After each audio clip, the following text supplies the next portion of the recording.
महाराष्ट्र में भी आप देखिए, यहाँ पर भी कुछ ऐसी ही स्थिति है जहाँ पर एक सीट को लेकर जो है वोटिंग में राजनीति हो रही है। राज्यसभा में राज्यसभा चुनाव से पहले तैयारियां जो है वो तेज यहाँ पर नजर आ रही हैं। मुख्यमंत्री उद्धव ठाकरे की निर्दलीय छोटे दलों से बातचीत हो रही है और आज शाम महाविकास अघाड़ी के वरिष्ठ नेताओं से भी वो मुलाकात करने वाले हैं। और कल जो है वो महाविकास अघाड़ी के विधायकों से उद्धव ठाकरे बातचीत करेंगे। तो माना जा रहा है कि 8 जून तक महाविकास अघाड़ी के विधायक होटल में शिफ्ट हो जाएंगे। तो हर तरफ अब यही नज़ारा नजर आ रहा है, जो एक तरह से जिसे बाड़ेबंदी कहा जाता है, ताबिश वही यहाँ पर करती हुई ये पार्टियां जो हैं वो नजर आ रही हैं। हम सोहित मिश्रा का रुख कर रहे हैं, मुंबई से हमारे साथ जुड़ रहे हैं। सोहित, हम अभी राजस्थान की बात कर रहे थे हर्षा से, वहां पर भी काफी दिलचस्प हो गया है एक सीट को लेकर और पार्टियां जो है वो बाड़ेबंदी करती हुई नजर आ रही है। महाराष्ट्र की क्या स्थिति है, बताएं।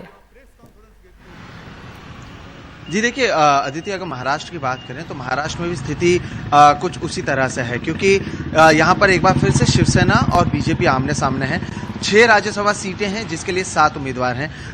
जब आखिरी दिन थी जिस दिन आप अपने नॉमिनेशन वापस ले सकते हैं, उस दिन महाविकास आघाड़ी के नेता देवेंद्र फडणवीस से मिलने भी पहुंचे थे। उन्होंने कहा था कि पिछले 22 साल में महाराष्ट्र में जो राज्यसभा चुनाव है वो बिना विरोध हुआ है, यानी वहां पर मतदान करने की जरूरत नहीं पड़ी है। तो अगर आप अपने एक प्रत्याशी वापस ले लेते हैं तो मतदान नहीं करना होगा और हर कोई पहुंच सकता है। लेकिन बीजेपी उसके लिए राजी नहीं हुई, जिसके बाद अब ये मतदान होने वाला है। और एक तरफ अपने विधायकों को महाविकास आघाड़ी के जो नेता हैं वो तो शिफ्ट कर ही रहे हैं।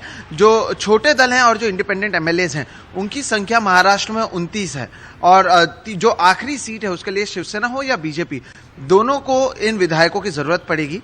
आज मुख्यमंत्री उद्धव ठाकरे शाम को कुछ इंडिपेंडेंट एमएलए से मिलने भी वाले हैं और उन्हें अपने पक्ष में वोट देने के लिए वो कहने वाले हैं। इसके अलावा कल एक बड़ी मीटिंग है जहां पर महाविकास आघाड़ी के कई विधायक मौजूद रहने वाले हैं और वहां पर एक तरह से जो इंडिपेंडेंट एमएलए हैं जो कि शिवसेना को समर्थन करने वाले हैं वो भी मौजूद रहेंगे और एक तरह से इसे एक शक्ति प्रदर्शन के तौर पर देखा जा रहा है। 8 तारीख तक जितने भी विधायक हैं उन्हें मुंबई आने कहा गया है, अलग अलग होटल में रखा जाएगा। ये ठीक वैसे ही है जैसा 2019 चुनाव के समय हुआ था। हमने देखा था शिवसेना हो, कांग्रेस हो, एनसीपी हो, अलग अलग होटल्स में उन्होंने अपने एमएलएज को रखा था।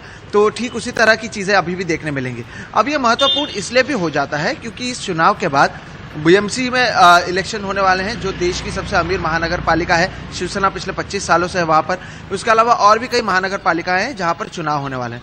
तो जो भी ये 6ठी सीट जीतता है उससे एक परसेप्शन बनाने का एक मौका मिलता है। वो अपने आप को शक्तिशाली और ताकतवर बता सकता है और इसलिए चाहे बीजेपी हो या फिर चाहे वो शिवसेना हो, दोनों की ओर से कोशिश शुरू है।